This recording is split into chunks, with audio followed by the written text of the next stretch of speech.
Hello everyone, I'm Dr. Chang. Together with me today we have Dr. Niki.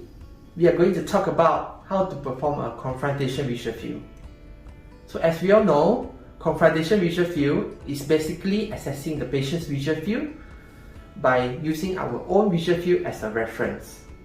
Before we start with any of the examinations, we need to greet the patient first.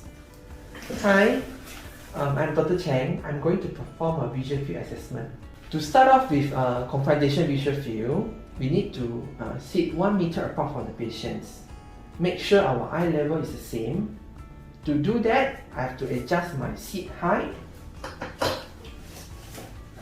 I'll instruct the patients to close the left eye by using the left palm.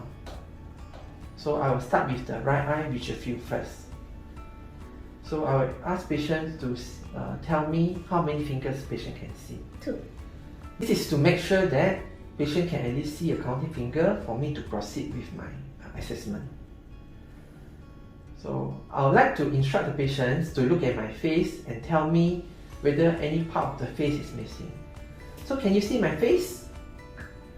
Is there any part of my face missing? Okay. This is to screen through the central visual field of the patients.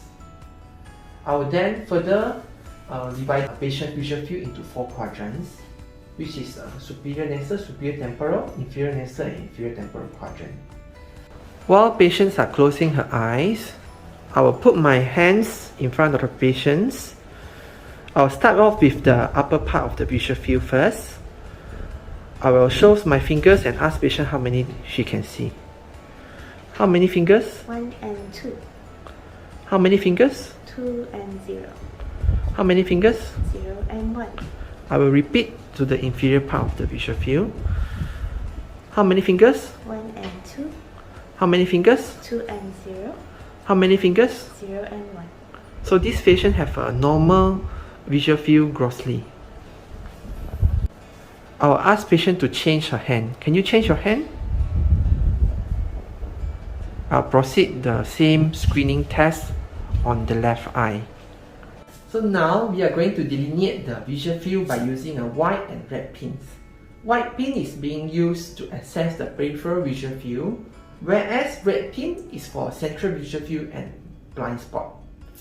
So again, I'm going to sit in front of the patients and ask patient to close the left eye.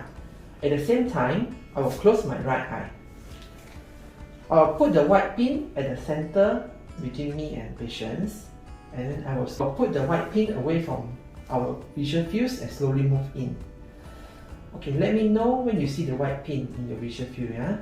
Please look in my eye and do not move. I can see it. Okay, very good.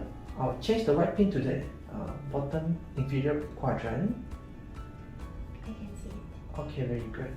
I'll change my hand to access the nasal quadrant. I can see it. Okay, very good. How about this? I can see it. Okay, very good. It will be followed by using a red pin to assess the blind spot and central visual field. So I will start with the temporal side and slowly move to the nasal side. Let me know when the red pin disappears. Can you see the red pin now? Yes. Yes. Yes. No, I can see it now. Okay. I can see it now. Okay, very good. So if we suspect that there is any enlarged blind spot, we need to further map the blind spot to assess the extension. I would like to repeat my visual field assessment for the left eye and ask patient to close the right eye. Can you change your hand?